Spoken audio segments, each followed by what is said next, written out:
Welcome to another 4-part series for Tools for the Trade. My name's Andy. I'm going to be your host for the next 4 shows, and the subject is AI. Elton Boocock, Thinktivity. He is here to answer questions and hopefully explain it so everybody can get a better understanding. Welcome. Thanks for having me. I've got the $1 million question to start with. What is AI? Isn't it just? So everybody wants to understand what AI is, what it's going to do. So hopefully in these sessions we can work through it. Let's start then. What is AI? Well, if you go for the full length version, artificial intelligence, then actually what it is kind of written there. You know, it is artificial intelligence. Okay, what do we mean by it though? So let's look at intelligence, human intelligence, because that's what we're trying to copy. So human intelligence, way back in the day, when we're on the plains, we're on the savannah, we got really good at spotting patterns, really good, because we needed to spot at distance quickly, almost instinctively. We needed to know the difference between the gazelle, the cheetah, the lion, and all of this. We had to. Our survival depended on it. So we got really good. And then as we progressed, we spotted things like round things. They seem to roll a lot easier than square things, cubes. So before you know it, we're making wheels. And all we've done is spotted patterns. And in fact, it's what we do today. You know, so if I was to say to you, if you continue my sentence, and I was to say 1, 2, 3, 4, 5, 6, 7, 8, 9, 10. Weird. How did you do that? That's crazy. You know, if I was to say any minute now, the bus will be coming around The corner. Isn't that odd? You know, so if the police car now sees me go through the red lights, what's the likely next action? You're going to get pulled. How bizarre that you were able to spot that. I want you to imagine now you're sitting at the seafront, you're looking out to sea, and just tell me some of the things that you can see. Birds, water. Depends where you are, doesn't it? I suppose dolphins. It could be anything. But you get in the picture. Clouds, yes. Yeah. Right? Sun. Yeah, so we're going to see that. In actual fact, you might be, you might be west facing or whatever, but the point is you've built up a picture, and if I'd have been in a different room, not able to hear your answers, I'd have probably come up with the same. So why were we able to do it? It's patterns. So that is primarily based on patterns. It's just pattern. That's why we've done it. We've always seen that scene. It didn't matter whether we got it on a postcard or we went to, I don't know, Bognor. Or, maybe not dolphins so much, but you get the point. Yeah. And we've seen it before where if you go through a red light and the police see you, the chances are you're going to get pulled. Yeah. We all learnt to count in a specific order. All of this stuff is just patterns. And that's what our intelligence is based upon. If you think of every accountant, every lawyer, every builder. Yeah. So if I'm now going to build a brick wall, yes, I'm the bricklayer. Do I start in the middle or in the corners? Weird. They all do the same, isn't it? It's odd. It's patterns. All we've learned is how to build patterns and to get really efficient with it. When did it actually start, though? Because it's been around a bit longer than we think. Yeah. So, so this whole taking this patterns and putting it into machines, because that's essentially artificial intelligence. We can track that back to the war, back to Turing. So if we look at like the Enigma machine, so how we broke the German code, as it were, all we were doing is looking for patterns. And it turns out those Germans were always writing Heil Hitler. So we've got a pattern of characters now. And if we know that that's going to be in every message, we've just got to look for a set of patterns and go, okay, we now know that H today is actually B. We now know that E is actually J because it changed every day. So all we were able to do is basically break it down. And once we got a decipher, once we got something we did know, and that might be 1, 2, 3, 4, 5. That might be the bus is coming around. That might be I've seen the seaside so many times. Once we've got that piece, all we've got to do then is put it back together. So AI as we know it today started with Turing. So he would be known as the grandfather, as it were, the father of AI, and the work they did. And it just progressed from there. If everything we've done is just like then moving on to building the wheel, it's just a progression of how do we get smarter with these patterns. That's all it is.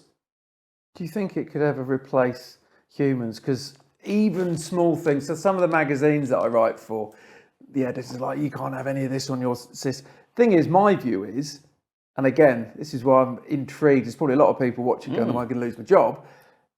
Will it replace us? My view, we need to work with it, because if I'm writing an article on material price rises, it's my opinion with facts.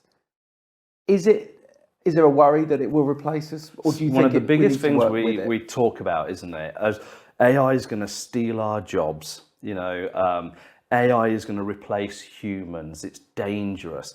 It's amazing how everything. Yeah, we've got so much history to actually view what's going to happen next. Yeah, if we go back through everything, whether it was racism, homophobia, whatever it is, why did we react the way we did? Fear. Fear's what drives it, not fact. It's always fear. I fear somebody that is different to me. I fear some technology that is different to what I grew up with. So that's really what's happening when people come out with, will it replace our jobs? They've got no grounding for it. But let me try and answer it. What AI is doing is, we call it an assistant. So this year in particular, 2025, we're going to hear a lot about AI assistants, AI bots, all that sort of stuff. So AI is there to help us. And the CEO of NVIDIA make computer chips. They were always in graphics cards and so on. But it turns out the type of chip they make is really good for AI. It's when people were mining Bitcoin, it was always their chips, the same sort of thing. So when the CEO of NVIDIA was asked about it, he said, it's not going to replace the job, because we're normally talking about the job, not actually replacing the human. So it's not going to replace anybody's job, but it's going to replace 30 to 40% of people's jobs. So therefore, it's there to help us. However, I've also seen a few of these technology things, even in my short life. And I remember when emails could make everything a lot shorter and a lot easier than letters. So therefore, we were going to get all of this time back. Weird that, isn't it? Because we haven't got any of the time back. And all of these advancements, what we end up doing is we, the humans, end up doing more meaningful work. And that, I think, is the key. That's a good way of putting it. Yeah, AI is not here to replace us, and it's not even here to replace our jobs. And the argument against it and the change, I always say to people, imagine, now, would you ever consider running a business or even going to work and you didn't have a mobile phone? It's not even thinkable. You couldn't imagine it. Well, we've had a lot of change. Mobiles, emails, social media, all sorts of things. Yeah. And that's perfectly into my next question. It will help every business. It will. It will literally help every business. Is it a big fear? If you don't get on board with it now, you're going to get left behind on your competitors that do. Okay. So I tend to hold an opinion that, look, it's up to all of us what we do. Yeah, I've never been one for you must do this. However, having seen a lot of these technological changes, and bearing in mind, when I started my career, it was running a digital marketing agency just when the internet was taking off. So before Google, and I've seen a lot of this stuff come along, and never have I said you need to. I remember back then, people, it was always Tommy at the barbecue, the young kid who was still at school advising his uncle, who happened to be a CEO of a large company, saying, Uncle Fred, you've got to get a website. And even then, when I was selling them, still do, but even then I would say, no, you don't have to. You need to understand why you might want to. there's a little bit of a change in my attitude when it comes to AI. I genuinely now believe for the first time that actually if you do not get on board with it, you will get pushed to the side. And therefore I think it's slightly more serious than when people were rushing out and building websites when actually some of them didn't really need one. If you were the local plumber back in the early 90s, you didn't need a website. And I'd even argue today you don't need a website. If you're actually any good, you don't need a website. You know, now going to get all the hate from the digital marketers, but I'm just being honest. Yeah. You know, if you've got enough business coming in from word of mouth, you don't need one. But what I would say, and I'm sure there'll be a very few, situations where this is not right, but for 98% of us, maybe more, if we do not get on board with AI now, or at least before the masses do, at some point there will come a moment in time when you are pushed to the side because of it. And I remember the last time somebody said something like that, it was Bill Gates, when he was talking about the personal computer, when he was doing his whole thing about a computer in every home. And at that time, you know, I'm sure you remember as well, Andy, we saw a computer when it was in the school library. That's the only time we saw a computer. And he came out with something similar then, and I think this is the next time I've seen that in my career.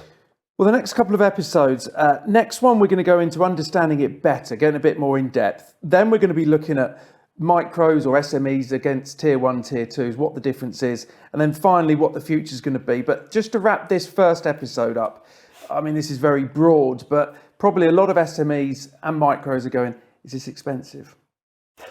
Or is it, you can spend what you want on it? Yeah. So I would say, look, it starts at free.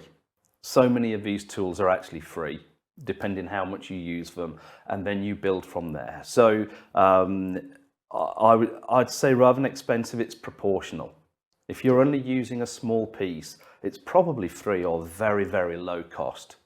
If you really want to go to town with this stuff, and you can, it's going to build in cost, but only in line with the time saving, the quality saving.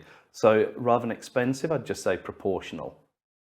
And to answer that in even more detail, next week we're going to be looking at AI in a lot more detail. So the costs, how it can start, where you start, should I say, how it helps your construction business, what sort of money, and we're going to be doing that in the next episode, same time next week.